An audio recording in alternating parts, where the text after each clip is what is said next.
Hey fellow craftsmen, Rhadamant here. Thank you for tuning in to Tribe Primitive Builder, Episode 2, Gift of Skill.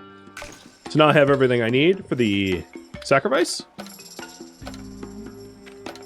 I am also going to head over to the village storage and drop off these excess fishing spears. I don't need them on me.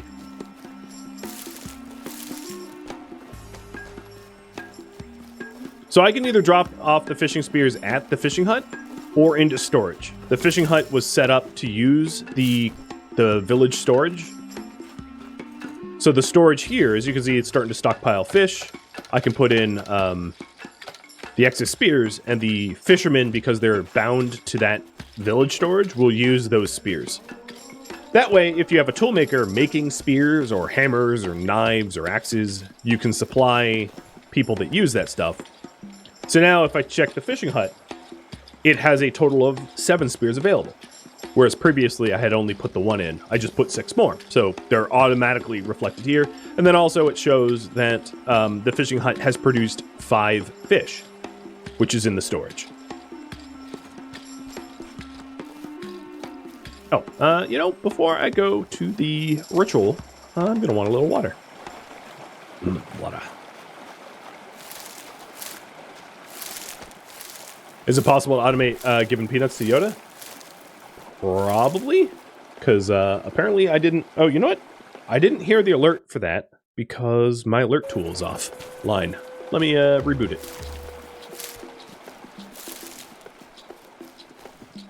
That's on me.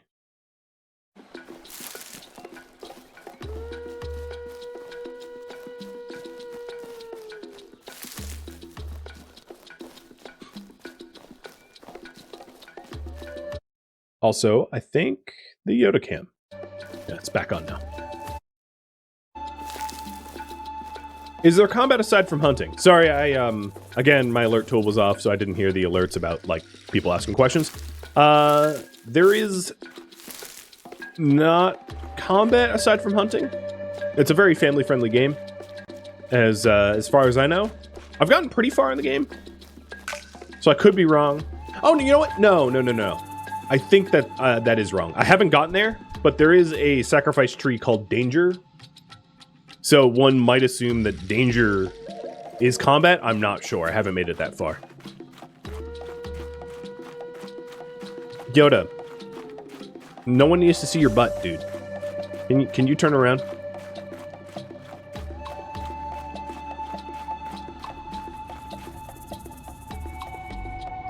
Excuse me, sir.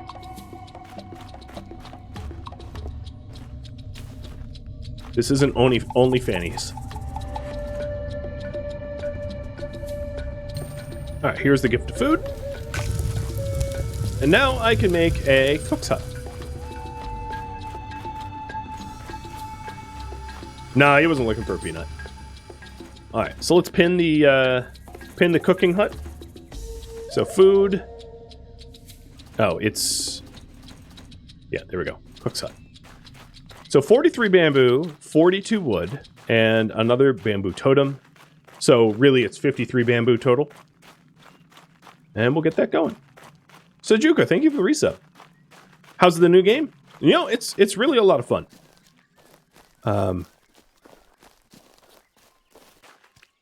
Yeah, it's probably pretty highly rated on Steam, I'd imagine, because it is very bug-free.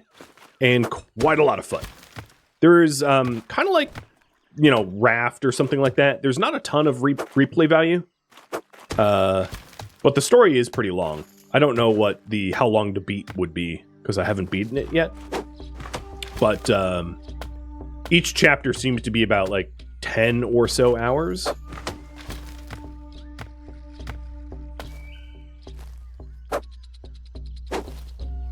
The other thing to mention is if you find resource nodes that are useful, you can mark them down.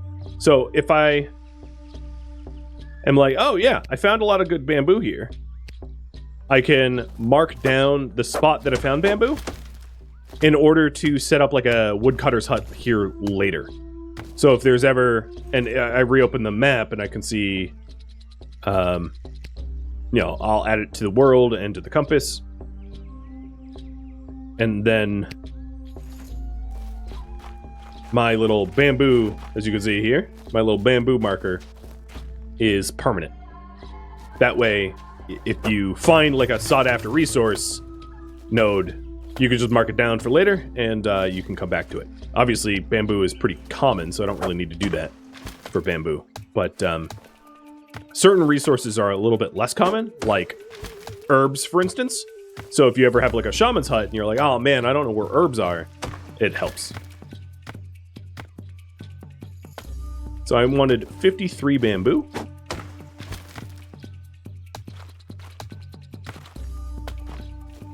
Oh, I have exactly 53. And now, going for the wood.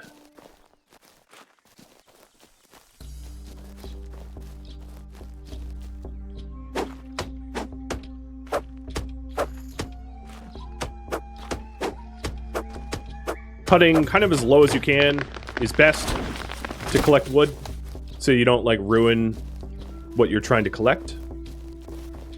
I don't know if everything can be cut. Yeah, like some of these vines can't, but trees also grow back, so it's not so important that you select cut.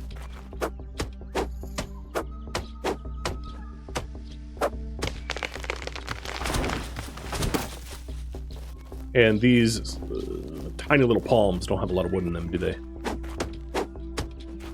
Oh, I missed a log? That's okay.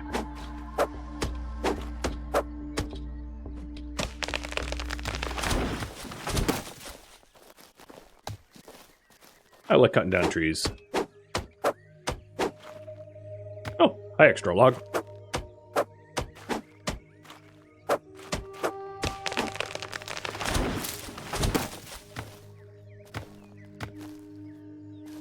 One more tree should do. It is satisfying. I mean, obviously, any part of this tree can be cut. But like I said, the lower the better. So you get more return. There we go. Look at those animals running around. I should go kill them, but I won't. So, we're making a cook's hut. And let's put that here. Sort of adjacent to my starter hut.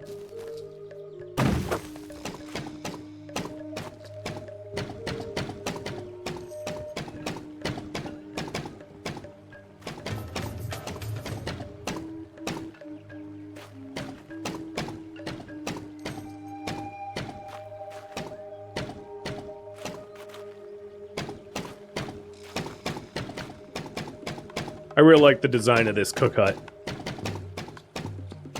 With its, like, spiral chimney made of, like, tree bark.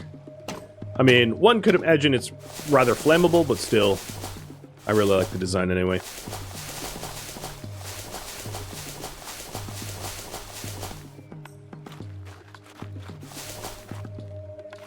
What did I miss?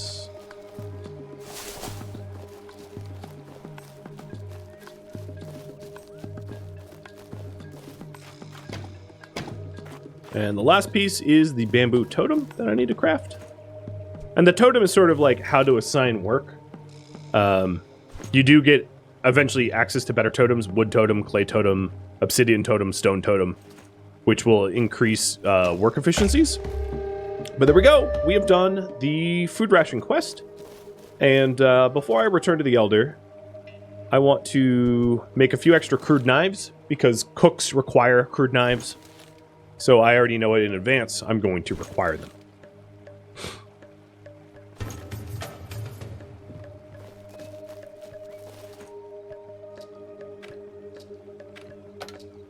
And I'm going to set this up to village storage and put an idle tribesman in there. So now there's a tribesman cooking. Oh, there they are. A tribesman cooking the fish that we fish, because they share the same storage. The fishing hut and the and the cooking hut are both on village storage.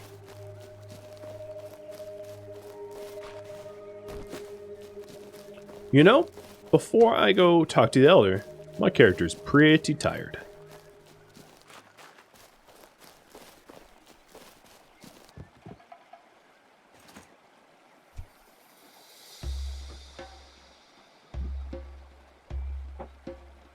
So the terrain needs to be relatively flat in order for you to build. So as you can see, it's red when it's uneven.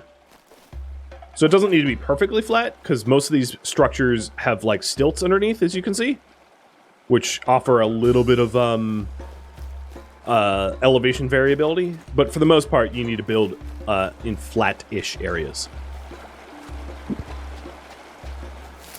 Can you get resources from one storage and output to another? Yes.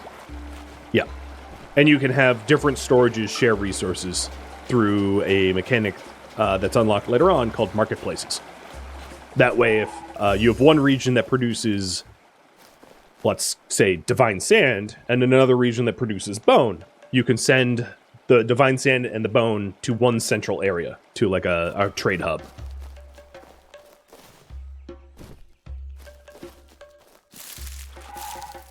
So bit T here, the fisherman has produced 14 raw fish, and the cook hut 11 cooked food rations.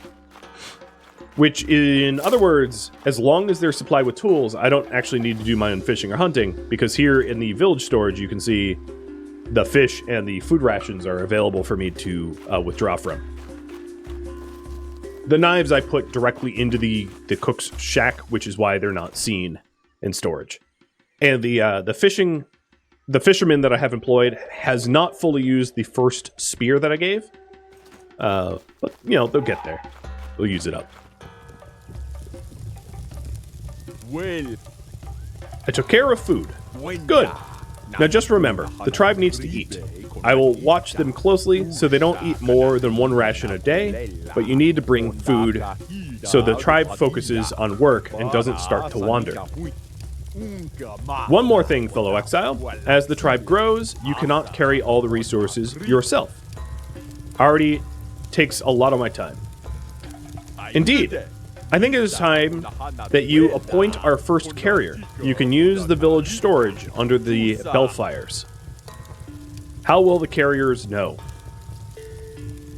You must give them clear instructions. Assign them directly to storage. The carriers should take it from there. So I no longer need to bring fish to the cook. As long as the fishermen cook and the cook are assigned to the same storage, you don't. Just mind the tools. Without them in storage, carriers won't be able to equip others. You just need to make sure the storage is not full. If it's not, the carriers will continue to store what the villagers make. Thank you for the gift of your wisdom, my elder. Anything else? I already assigned the carrier, so... Splendid. Now that you don't have to worry about food, you need to grow our tribe. If we're going to survive, Fire Mountain is inevitable.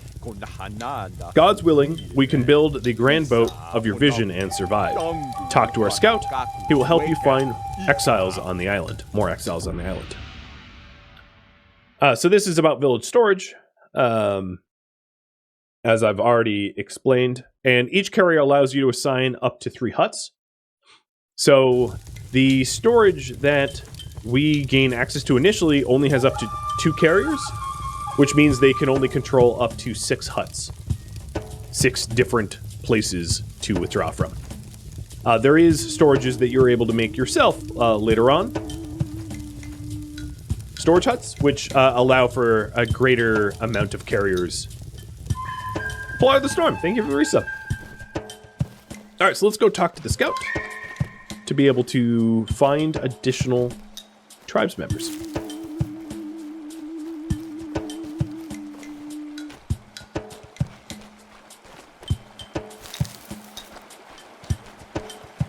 Hello, fresh meat. I hear you're our new builder. Good. I cannot even tie a knot, but my eyes are hawk-like. Moments ago, I saw a tide man at the mouth of a river. Find him, offer him help, while I search for others. We need good workers. So the scout has this blue icon above his head. This, like, scouting icon. This one. So that you always know where he is because he wanders around a lot. But that's how you add people to your numbers.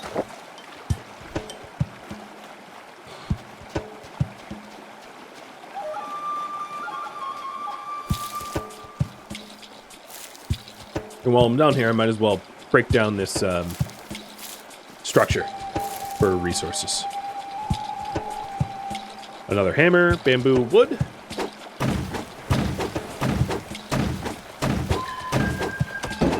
There is fall damage. It's just, it allows you to fall a long way before it hits you. And also, I saw, St. Fingering, you asked about combat. I'm not sure. Not in the first few chapters, but possibly there's combat later on. I haven't beaten the game.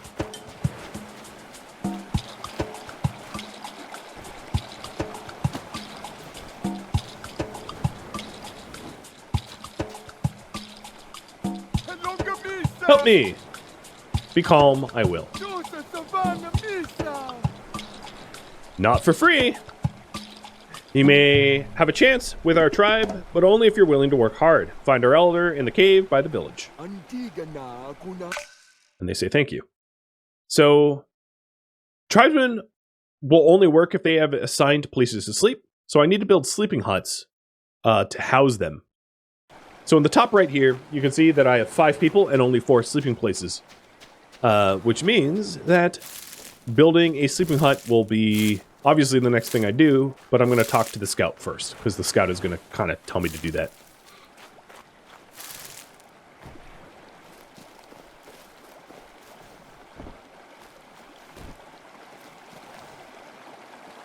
And Maury, thank you for all the bits too. I'm like apparently deaf because of my head cold. And I'm not noticing anything. I'm totally brain fogged. So I apologize. Did you help the Tide Man? Well, I'm not sure they were a man, but yes, he's one of us now. Tribe grows indeed. I can look for others on my patrol. Find me if you need recruits. Meanwhile, the elder is looking for you. Do not make him wait.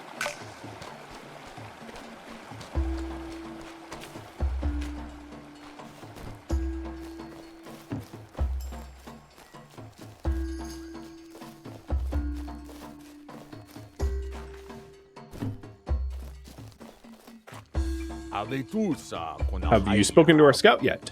Yes. Tribe grows stronger. Make him feel at home before he can be a good worker. Go build a sleep hut for him. I will go build the sleep hut.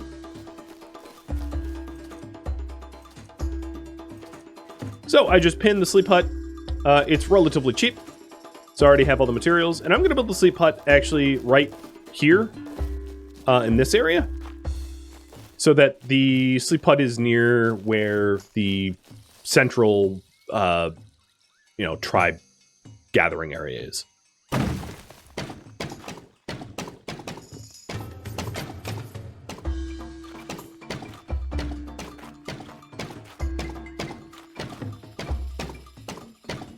That way, we're not working where we sleep.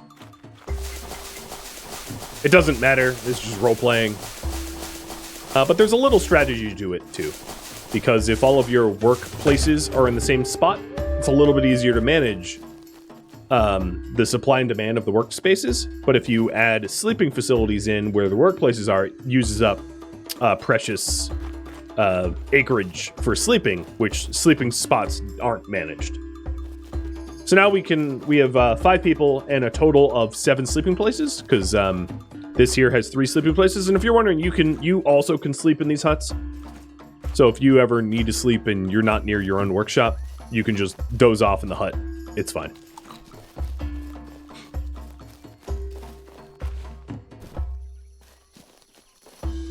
Have you built a sleeping hut? It is done. The gods must find our tribe amusing. Good. Means we can grow further. Remember, all new exiles need their own sleep huts. But first, come close and listen. It is time that the tribe began to assemble resources for you.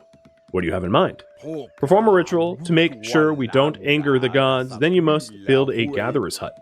We need more exiles to expand. Talk to the scout. Tribe population. Talk to the scout to find new exiles who can join your tribe. He should mark a spot on your map. So first, we are going to do the Gift of Skill. It requires 5 talismans and 5 incense, and it gives us the ability to build a gatherer's hut and a shaman's hut. A gatherer's hut will gather stuff like vines and leaves and yellow grass, and a shaman's hut will gather stuff needed for incense. My 2 cents.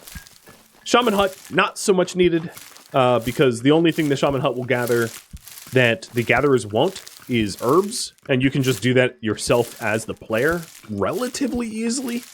But the gatherer's hut is pretty instrumental because all the things required to make tools like branches or vines, so that you don't have to resource find for yourself, gathering your own branches and vines for every tool made in your village. A gatherer's hut will help to facilitate that.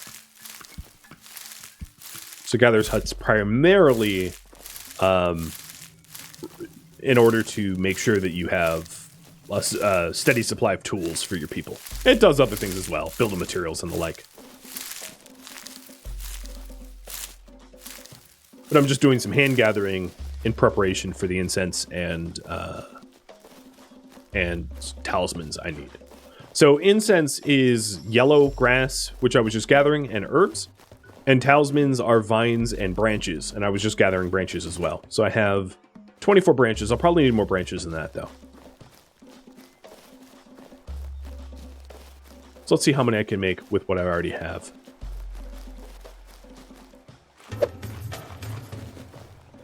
Gotcha.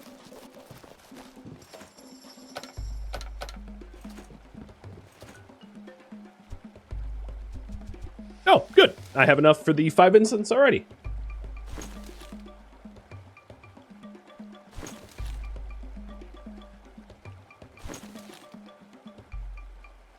You can also, just like you can pin building, you can pin the schemes of resources like this. So I just pinned talismans, and as you can see, it's 3 branches and 1 vine per talisman. I'm going to need 5 of them, so I need 15 branches total and 5 vines total.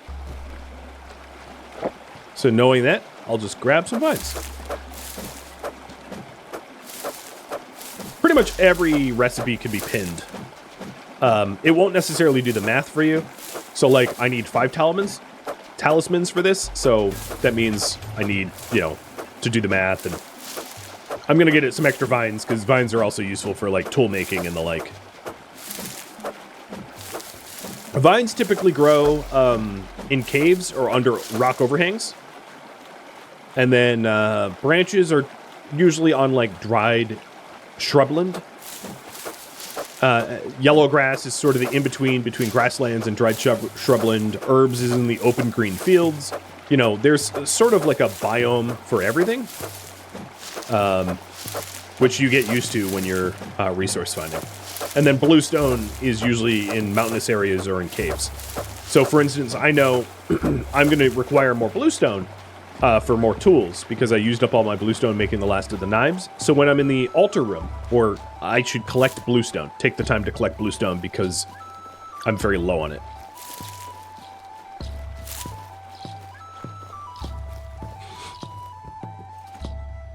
Gather everything abusively? Yeah, more or less.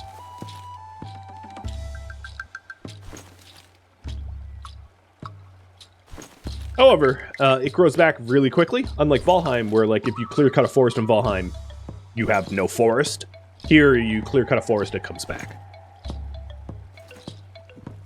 But I do see your point.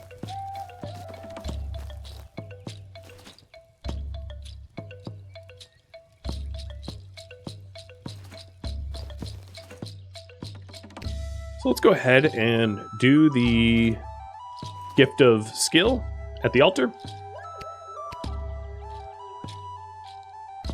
And I'm just going to pin it so I can run straight at it, because this quest does not show me where it is this time. So either you'd have to wander back or, something. Yeah, you can replant in Valheim. You can plant like tree seeds or whatever. Here it just regrows back automatically, which is kind of nice. Especially given that the whole point of adding more tribes members is they like automate resource gathering. Although I suppose you could automate them resource collecting too. So I did mention I needed bluestone, and this cave happens to have a good source of it.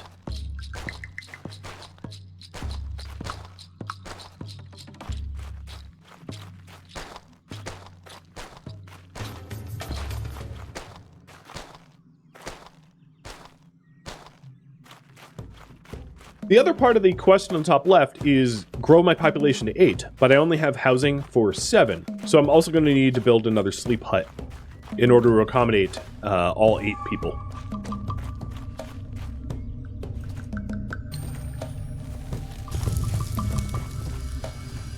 So I have access for the gatherer's hut. There it is. And for that I need 56 bamboo and 26 wood, and I'm counting the bamboo totem required in the total cost of bamboo. So I need to cut down some more bamboo and wood, but also I need to then build another sleep hut too. So I'll start gathering the wood for that. Oh, that's a secret tree because it's near the altar, so I'll leave that one alone. I'm not gonna be able to cut. Some trees like this one's probably not cuttable too. Oh, you know what? It is probably cuttable. I was using my hammer because I'm an idiot. Yep, just an idiot. An idiot with a really bad head cold. Don't mind me.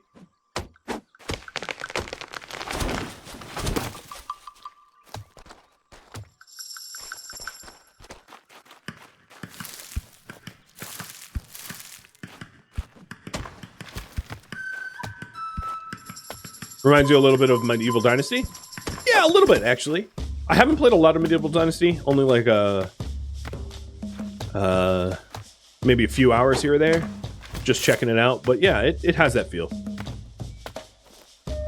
Oh, here's another structure I can break down. I love these. These are huge shortcuts. This one has another axe, and it also has water skins. So water skins is kind of like a water bottle. I don't find running around with water skins all that necessary because there's... in the starter biome, there's enough sources of water that you're pretty much always roughly near a river, so it's like not a big deal.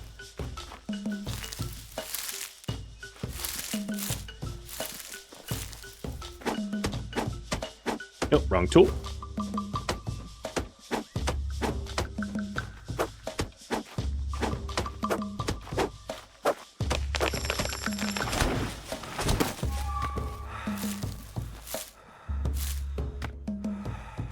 Alright, that is all the wood I need. It's just a little bit more bamboo. My character is also exhausted, so I'm gonna have myself asleep.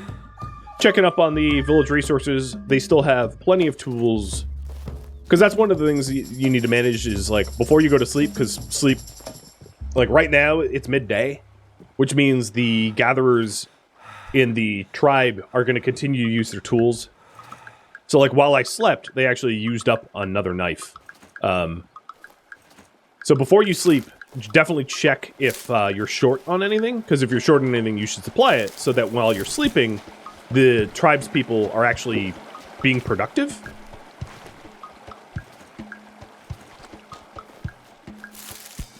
But now it's nighttime, so they're all resting. All right, need a little bit more bamboo.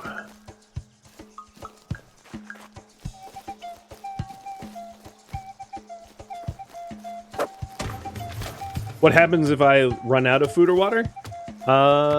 You know, quite frankly, I've never let that happen, so I don't know. I suspect you die, and you'll have to reload from an autosave or a save. The game, by default, autosaves every 15 minutes. The closest I've ever gotten to dying in this game, because this game is not like a hardcore game, is I stood on lava because I wanted to see what happens, and yes, it hurts a lot to stand on lava, but it didn't. I never actually let it kill me. I never did that for science.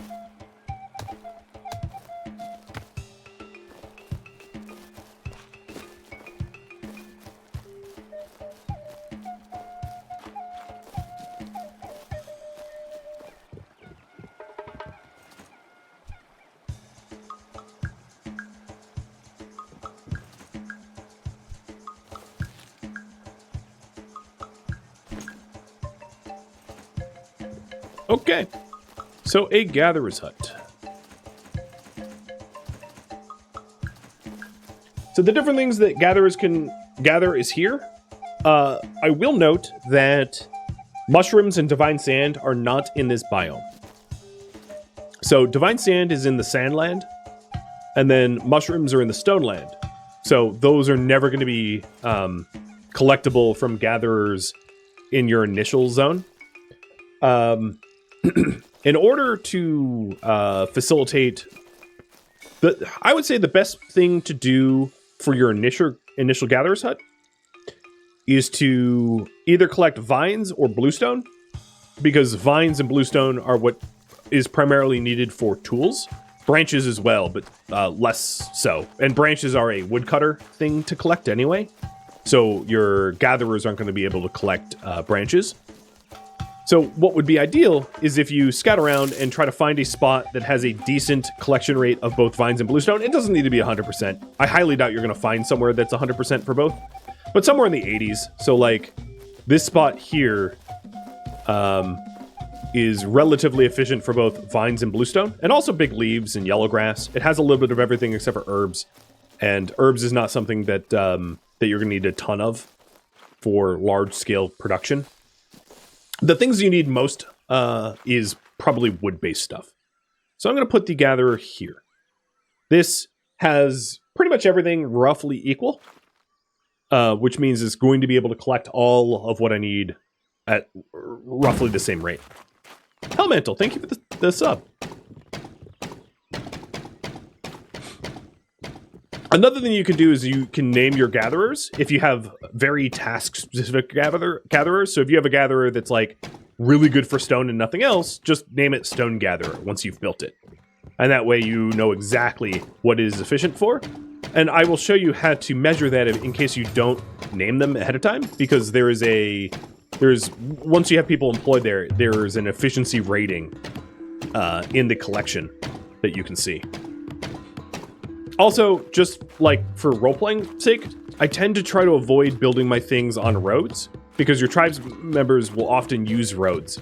And they can path through objects, like the player's workshop is hollow, like it's open at both ends, and they'll just like walk through it as they traverse the terrain. But the NPCs will traverse terrain to get to where they need to work, which is kind of neat. So I try not to block them.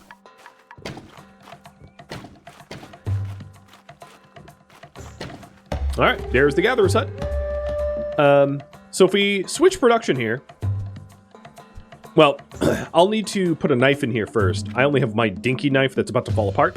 I'm going to assign them to the village storage, and I'm going to say, I'm just going to call this gatherer's hut because it was kind of equally good for everything, and hire one worker. If you switch production here, you can see that there's a distance penalty here. So the base time to collect bluestone is 60 seconds, but they're about 15 seconds away from bluestone. So that gets added to the total time for collection. Herbs is a little bit further away. Yellow grass is about the same as bluestone. Vines about the same as bluestones. Big leaves about the same as bluestones. Big leaves are kind of the most efficient for this gatherer's hut, but I need bluestone more than anything else. And because bluestone's a little annoying to collect because you have to go to specific caves, having them automatically gather bluestone is kind of nice. You can also set a production cap here if you only want them to collect so much of something, but like collect bluestone till your hands are raw. I don't care. So then the next part of this tribe development is to have population increase to 8, which means that I am going to want yet another sleep hut, because I only have housing for 7, so that will be the next thing I do. And then on the radar map up top, you can actually see, like, the gatherer's hut is that way, and my workshop is this way. There are little icons on the compass wheel, so that it lets you figure out, like, where to go for what you need to do. So if I ever want to go to the gatherer's hut, I know exactly where it is.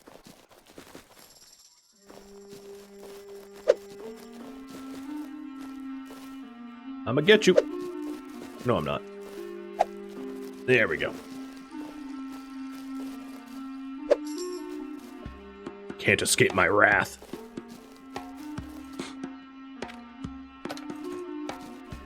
All right, I did run out of knives, and I know those gatherers are going to need knives, so I'm going to make a whole bunch of knives and stick them into the village storage so that the gatherers don't run out of resources to gather.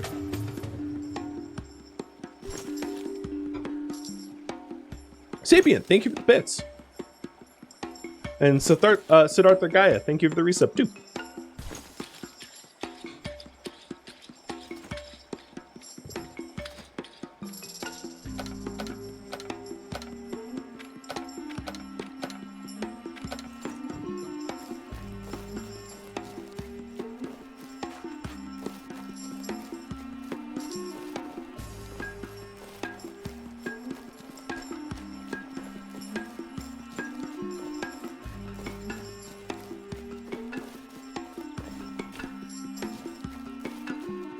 So one of these knives I'll keep for myself, and the others I'll put in.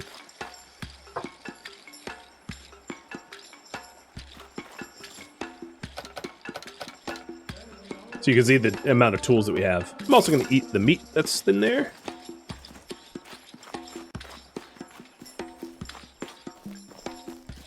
So a little bit more wood, and a little bit more bamboo, and we'll be all set for another sleep hut.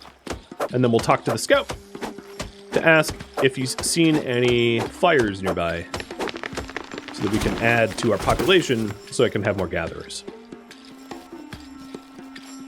Oh, I already have enough wood. Perfect.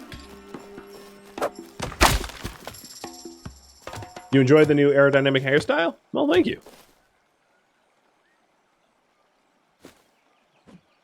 You can thank my genetics. Because despite being Asian, I was not blessed with the does not go bald Asian genes that so many Asian men have. So I get to not be able to grow a good beard and also go bald. The worst of both worlds. So thank you, genes, for really, you know, screwing me over there.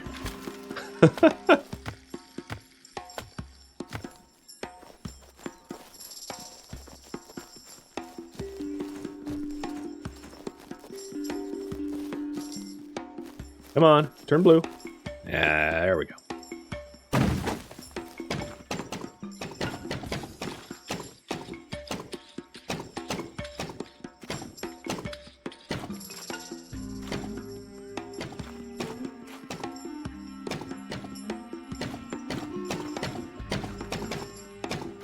What is funny is I get the same, like, in terms of ethnicities, I'm pretty much almost identical to Keanu Reeves. He's also a fellow Hawaiian who has ancestry in Japan and China as well, and is like half white. And I get the same like weird sort of, you know how Keanu Reeves is just missing facial hair here? If I grow it long enough, it's the same thing. It's like a very typical, I guess, like hybrid island. They call him Hapahoale, a typical Hapahoale like facial hair. All right, so the scout should, yeah, he's right here. There you are. He looks a bit different. He's like more painted in red. So I do need more recruits. So he's going to tell me where he found a bonfire. And then the bonfire is over this way. It's actually kind of far away. So let's go recruiting.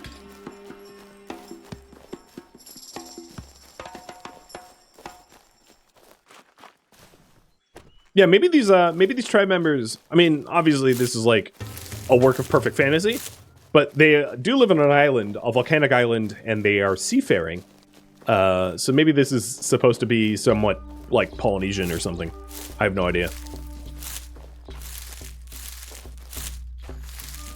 I mean, I don't see anyone in grass skirts or anything like that. There's no lays, you know.